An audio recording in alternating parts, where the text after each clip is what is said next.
You join the flock. Yep. They call you. I assume they call you Idol because a Lodi because you was like Billy Idol.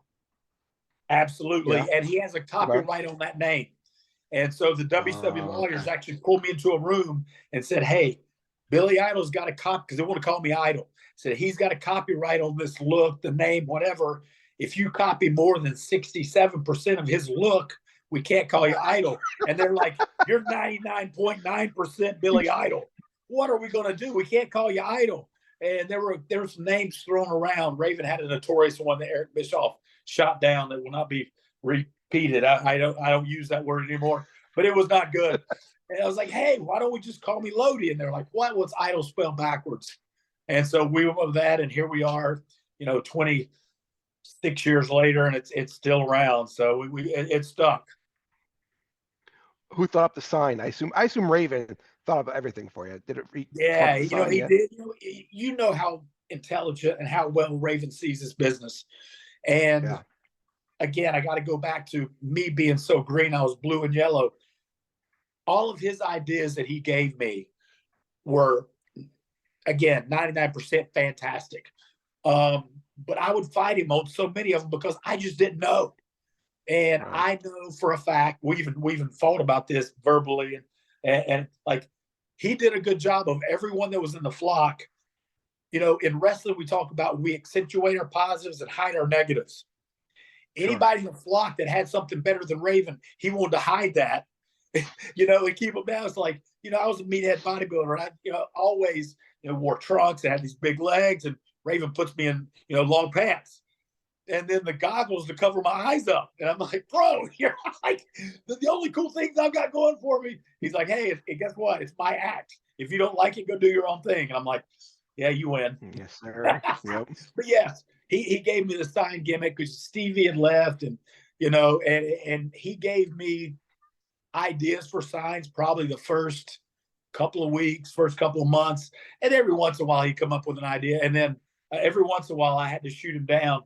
But the funny thing about the signs were just like in wrestling, if something starts to get over, all the guys kind of want to help out. Like one guy that most people, if they don't know him personally, don't know how funny Dean Malenko can be. If they Sure. just saw him wrestling and saw his persona, like Dean's hilarious, right? And Right. it would Right. never fail. I'm backstage writing my signs out, and somebody would come up and whisper in my back ear like 3 words, and I would turn. It was always Dean, and it was always there was always my next sign. I never did not put a sign that Dean gave me on TV. And I'll tell you one more thing that people find it entertaining and funny about WCW not having so much control of things. Do you know I was there almost 3 years before anybody said, hey, we need to start checking your signs before you go out on TV? What do you mean? They're like, we were in D.C., being a political science major, we were in D.C. Bill Clinton's our president, and I've got a sign that says, hug an intern. Monica, where's my cigar? Bill, did you inhale? Wow. And I'm getting no flack from anybody in the office. None. Wow. No matter what I did. And like some of the times Raven would be a little out there with his idea. Like, remember from NXS, Michael Hutchinson, the lead singer, died, Sure. Raven, right after he died, Raven wants me to carry a sign, more hang time than Michael Hutchinson. I'm like, bro, we can't do that. The guy just hung himself. No. Oh man. But here's what was funny about how dysfunctional WCW could be.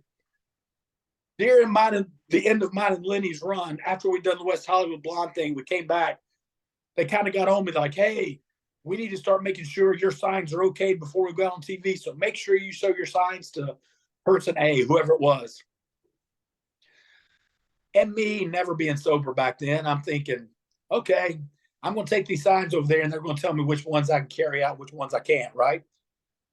I would go show them some signs that were very light. Nothing serious, nothing bad, nothing on the line. They'd be like, oh, yeah, those are great.